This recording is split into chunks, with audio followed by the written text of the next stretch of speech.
your youth, tear apart the core of blasphemy. Follow your prophet, and on evil make a victory.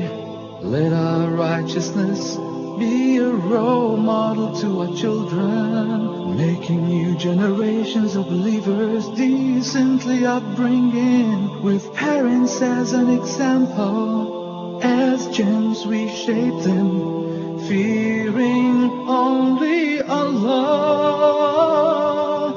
devoting our lives for Him.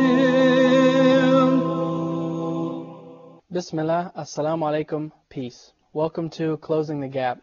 I'm your host, Omar Dunlap. We have with us, as always, Sheikh Yusuf Estes. Assalamu alaikum. Wa alaikum salam wa rahmatullah. Welcome to the show today, Sheikh. Thank you so much. Why Closing the Gap?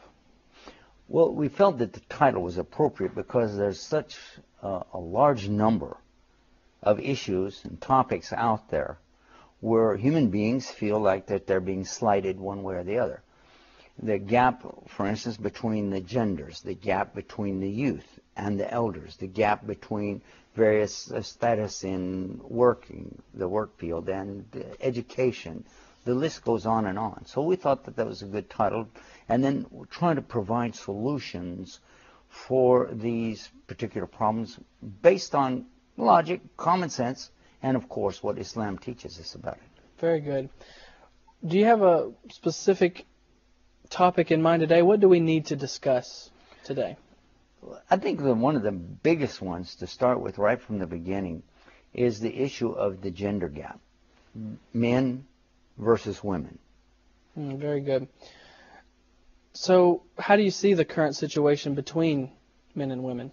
Well, first of all, there is a gap there because a lot of the men feel that the women are being receiving preferential treatment in certain areas, that their jobs may be in jeopardy, their careers are on the line because women are now coming into the workforce, especially ever since really the last 50 years, but even more so these days. And more women are being educated and preparing for these careers. And then on the other hand, you have women who are looking at it from the standpoint of, okay, what about these men who are out here doing the same work that I do, but they're receiving more money, more compensation, and yet I feel I'm doing the same exact job. Why are more women being educated and prepared to go into the workforce these days? I think that we could look at around the world and realize that one of the biggest problems we have is the economic problem. And in order to overcome that, a lot of the women are going into the workforce to be paid and then add that to the family income. And this is not in all cases, of course, but in a lot of cases, we find that the women and the men are working together, and it's necessary to be able to sustain the type of lifestyle that they've grown accustomed to. Some people might say that there's a lack of men or male-oriented jobs. You know, we have more secretary jobs, more like call centers opening up where people have, like, you know, if I have a problem with my cell phone, for example, I'll call in to customer service and you'll hear, you know, that's a job that a lot of people think is geared towards women. Is there more jobs for women these days, or? That's a very good question. Actually, from my own observation and what I've studied on this subject, it seems to me that there is an increase now over what there was just a decade ago in jobs that would accommodate male and female, both, but especially in the area that women could, I think, accommodate just as well as men. However, I don't think that it's true that the women are holding a larger number of these occupations, because when I have personally talked to call centers, I find the majority of the times I do reach men, not women. Very well. What about men in this situation? What are they going through? Well, of course, we're not going to speak for all men or all women in either case, but there are those who really do feel that their positions are in jeopardy, that their manlyhood is on the line here, and they resent. And it's strange, you know, when you consider today, we're supposed to be in a modern world, we're supposed to be upbeat and really with it, so to speak, but still you find a lot of men who feel threatened by women in the workforce. And what about women? how do they view the modern situation between men and women in the workforce? As a man, I have observed a lot more women, of course, in the workforce now than there were 50 years ago. And I would also notice something strange is that it seems like I'm hearing even more complaints from the women's side than we did back in the 1960s. In the 1960s, we did hear women talking about why we're not able to get more jobs, be compensated on an equal level. But it seems like that voice has grown louder in these days than it was back then. Very interesting. It seems that women, by and large, typically can be more organized than men. I actually heard one scholar, he was giving a lecture, and he said, all right, I'm going to make a very good point, and I want, if you have your pen and paper, to write this down. And, of course, no one had pen and paper. And he said, why don't you have pen and paper? You know, he said the enemies of Islam, you know, these secret agencies, FBI and so on, whether you think they're enemies or not, but for argument's sake, they have pen and paper. He said, I promise you, they're writing down everything I'm saying right now. You know, so why, you know, they're organized. So this is why they're sort of in control of things, right? And he said, now I want all of you men to look to your wives. I bet your wife has a pen in her purse or her pocketbook or whatever. She can write down something. So in his opinion, at least in this regard, women seem to be a little more organized. And I'm bringing that to a point I want to ask you about, that sometimes you'll find a woman, maybe she'll graduate through college and get that good job a little quicker than her male counterpart. And do you think it's a growing trend that the woman takes the job first and gives the husband the time to finish his degree and kind of dilly-dally through things, or not? Certainly it's a good point you're bringing up, and one that really needs to be observed, I think, because you're right about this, that it does seem that the women are far more organized, by and large, across the board than the men are. And when you mention education, I know I grew up with only sisters. I didn't have any brothers. And I watched all of them get straight A's through school. And I did good to be able to get D's and C's, really, until I got to high school. But what I have noticed is that the women seem to be much more inclined to being able to understand and comprehend the idea of education itself. And it may be why so many women are in the educational field. I'm not sure. But what we're seeing is, again and again and again, and I hope that this is coming across to our audience, that what we're talking about is no matter how you try to resolve this issue of, say, men and women, you cannot make it equal. That's the whole point of today's discussion, is that we can't make it equal. We can strive and struggle to produce something that will placate everybody, make everybody happy, but never will you be able to bring them all together saying that it's equal. Why? Why is that? Why do you think, why can't This is the question I was waiting for. Right. Thank you, Omar. Because, in fact, a man and a woman are not equal. It's as simple as that. Uh-oh. They We're going to get in trouble now. I know. But it's true. It's a fact. Let me explain, and I'll give you a little story to go with it. When I was in India last time, they asked me to sit with a gentleman who was a Hindu doctor, medical doctor, and he said, I like all of the things I'm reading about Islam, studying about Islam, and many Muslim friends and doctors that he had. And he said, I have one problem. I said, and what is that? He said, is the treatment of women in Islam. It is not equal to the men. I said, and you're a medical doctor? He said, yeah. I said, you didn't know there was a difference between men and women? And he started laughing. I said, biology 101, you're going to find there's a difference between genders or, the sexes. And he said, well, of course. I said, okay, this is what Islam is acknowledging. And this brings us now to our portion of the program where we introduce what is the value of bringing Islam and its teachings into the conversation to look for solutions. And let's just look at what Islam is saying, the difference and the sameness, if you will, between the men and the women. Throughout the Quran, Allah subhanahu wa ta'ala talks to men in general. When we translate it to English, you keep seeing where it says man, man, man. But in the Arabic language, it really isn't. It's insan, which means human beings. Ya yu insan. It doesn't say ya yu rajul, okay, which means male. So the idea of translation causes a problem. But if you go to the Arabic, you will find and discover that Islam is actually speaking to both men and women together. There are a couple of passages in the Quran that are very emphatic about doing this, and the translators, again, because they're males, fail to observe this and have messed it up. Now, in the case where we have a female translator, this is Muhammad for Sahih International, she did an excellent job on these verses because she paid attention to the places where Allah singled this out and dealt with it. Let me give you the example that you can look up for yourself. Very good. It's easy to remember. Chapter 33, Al-Ashab, the Confederates. Now, in verse 35, it goes through detailing in Arabic, mu'minina wa mu'minati, muslimina wa muslimati. And what you're hearing here is the male believer and the female believer. The male Muslim and the female Muslim. It's clear when it's said like this. But in the translations, you will find that they will say the Muslim men and women, the believing men and women, the fasting men and women, the charity-giving men and women, and they say, well, the brevity of it, to sum it up.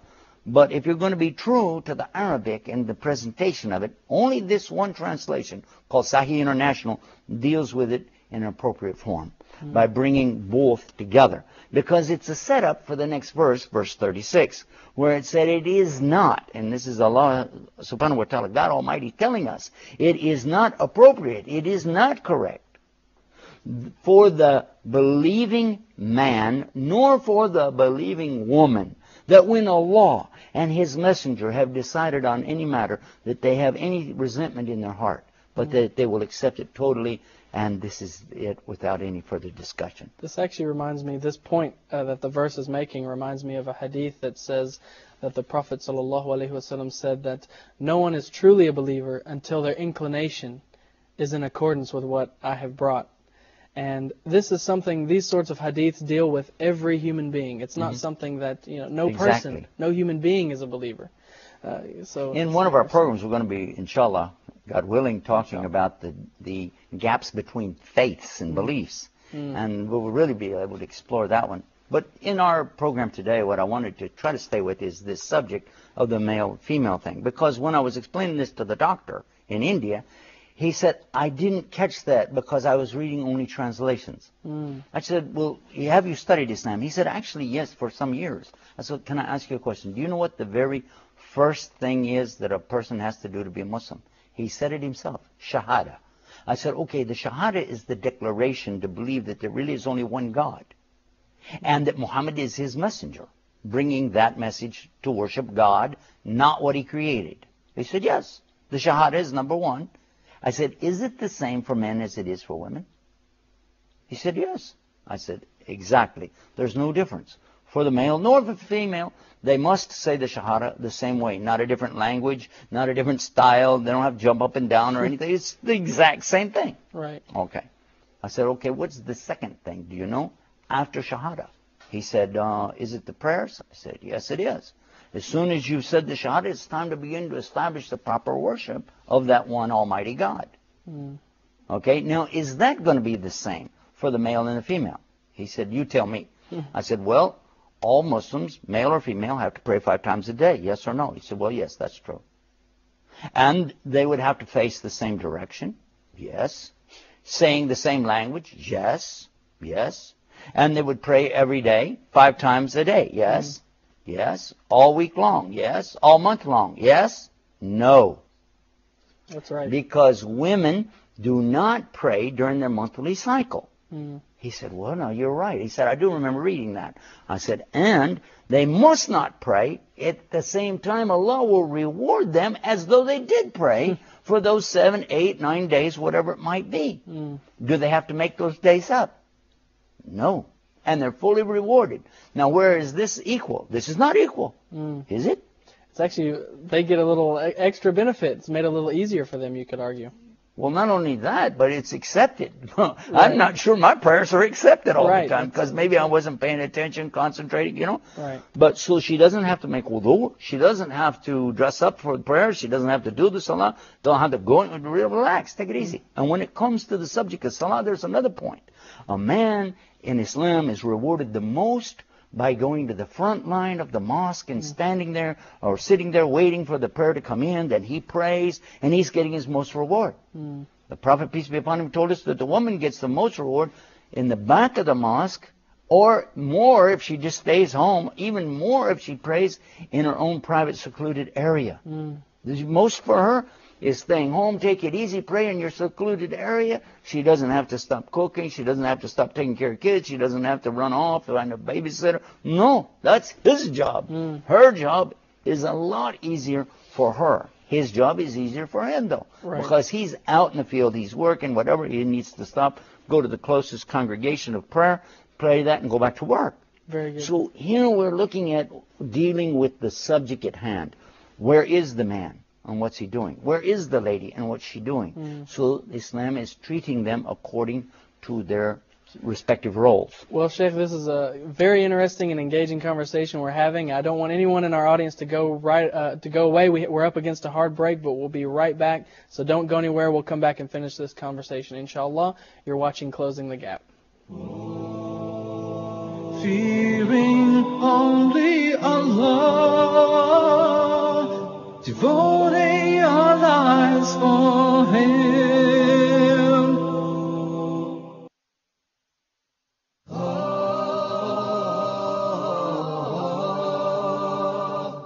Reviewing the second rule of al-mim as-sakina. That is the letter mim. So if the first mim is non-vowel or sakina, followed by a voweled mim. So I will merge the first in the letter and I will pronounce them as one. وَآمَنَهُمْ مِنْ. And we spoke abundantly on the virtues of seeking refuge with Allah from the outcast Satan. Especially for the first reciter, he's got to recite it out loud. وَالسَّمَاءِ ذَاتِ الْبُرُوجِ. أعوذ بالله من الشيطان الرجيم. بسم الله الرحمن الرحيم. فإذا جاءت الصاخة. وَإِذَا النُّفُوسُ زُوِّجَتْ. Make sure it's Dhamma. وَإِذَا النُّفُوسُ. Thank you for joining us.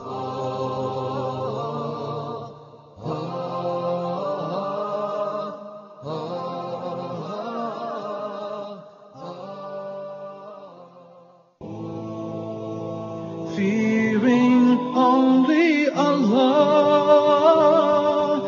devoting our lives for Him. Assalamu alaikum. Welcome back to Closing the Gap. I'm your host, Omar Dunlap. We have with us, as always, Sheikh Yusuf Estes. Sheikh, before we went to the break, you were telling us a story about a Hindu gentleman that was asking you about women and men's roles in Islam.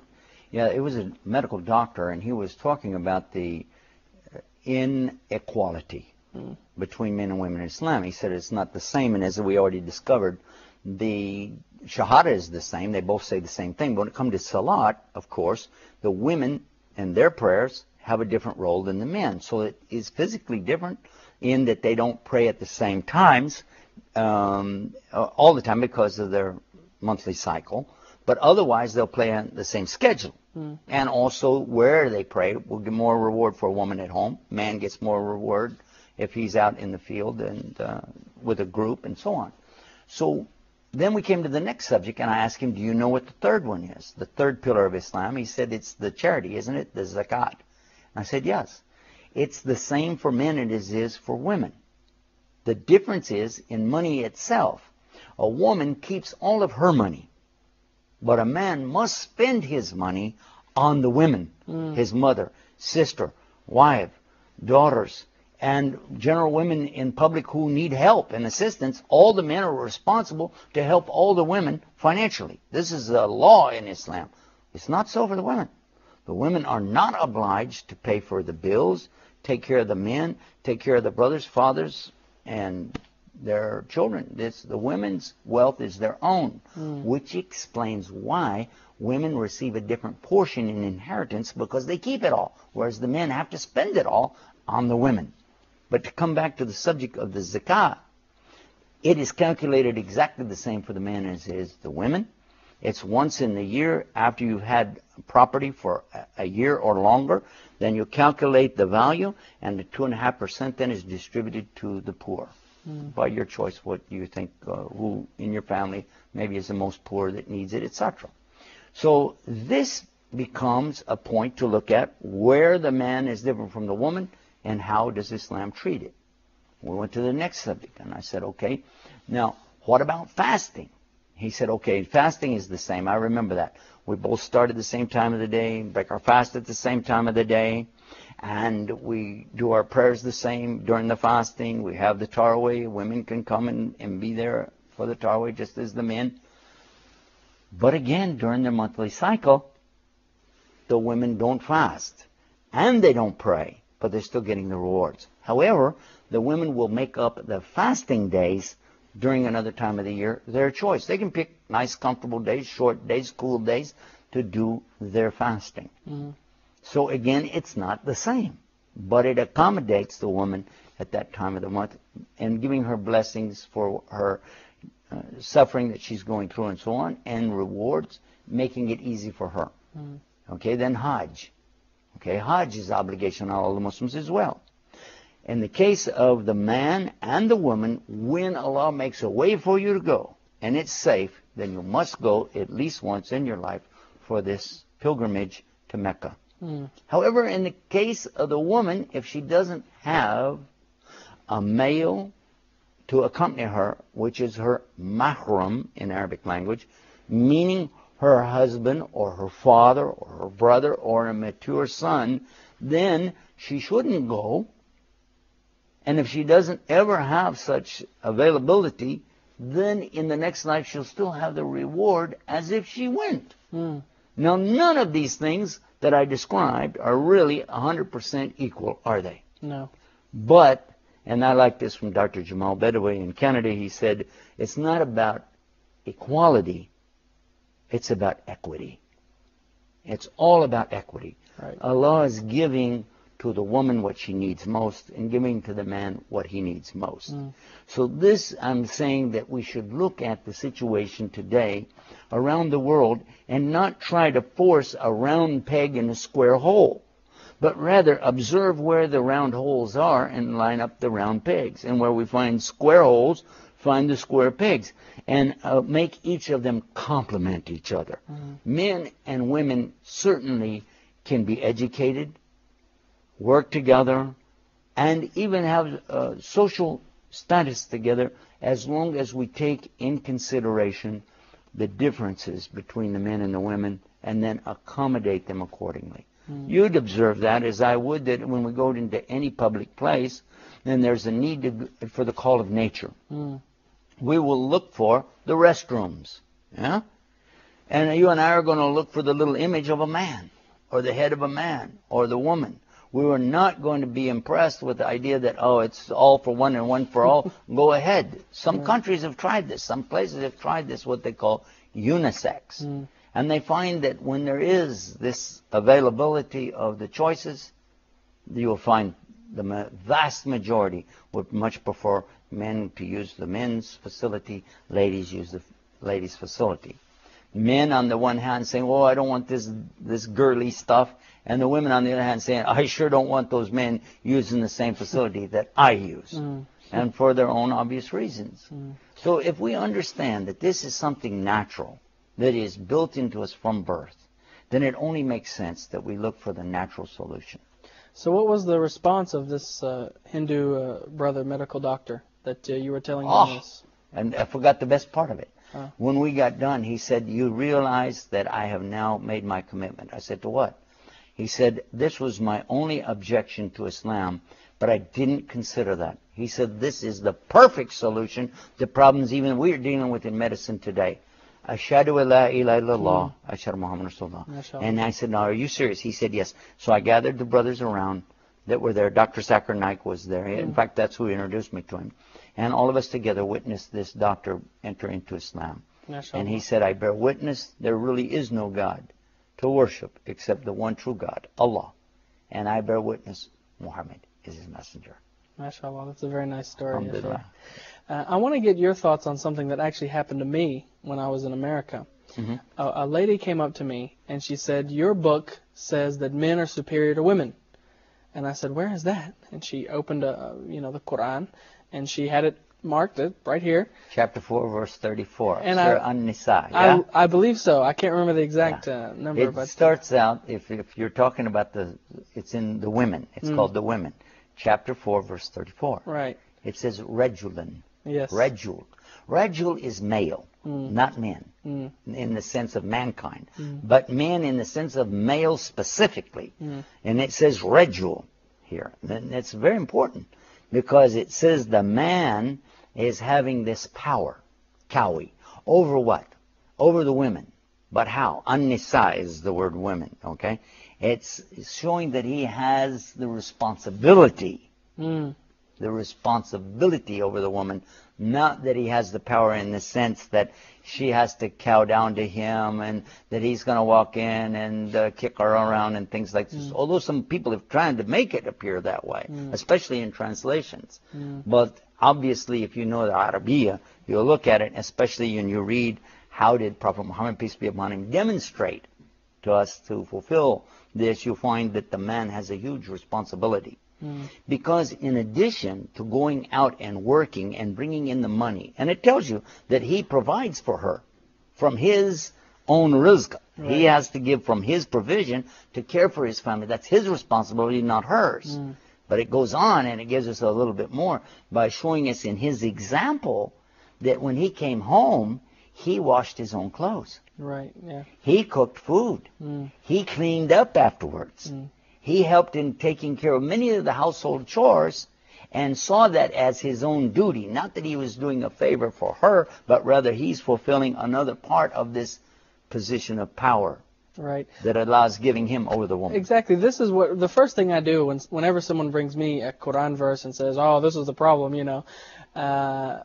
Being a non-Arabic speaker, I have many translations because this is the suggestion that I was given. Make sure you can verify, you know, because it's not that they're different, but someone will have a different take. The Arabic language is very multifarious. Some of the words have many meanings. And so I immediately opened up a verse from another Quran, and it said that men are maintainers of women. And it gave the footnote gave the explanation that you just gave. And I told her, let me tell you what that means. That means if the wife is a millionaire and the husband makes minimum wage, he still has to buy her groceries. That's true. Oh, then her face changed after that. Yeah, but also he has to pay the rent. Right. The utilities. To the extent that the Prophet ﷺ indicated that if a man didn't pay the bills, maybe he has the money, but he doesn't pay the bills, and she's worried electricity's going to be cut off, the phone's going to be cut off, that she can actually take the money from his billfold or out of his account and pay that, and this is legal in Islam. Cool. Whereas he cannot touch her money. Right, yeah. I hope my wife isn't watching today. Many of the Muslims are saying the same thing. Trust me, Omar. Right. Well, unfortunately, Sheikh, that's all the time we have today. But we'll be here at the same time next week, inshallah ta'ala. Don't miss that episode of Closing the Gap. I'm your host, Omar Dunlap, and we hope to see you next time, inshallah. Assalamu alaikum. O youth, cheer upon the core of blasphemy. Follow your prophet, and on evil make a victory. Let our righteousness be a role model to our children, making new generations of believers decently upbringing, with parents as an example. As gems we shape them, fearing only Allah, devoting our lives for Him.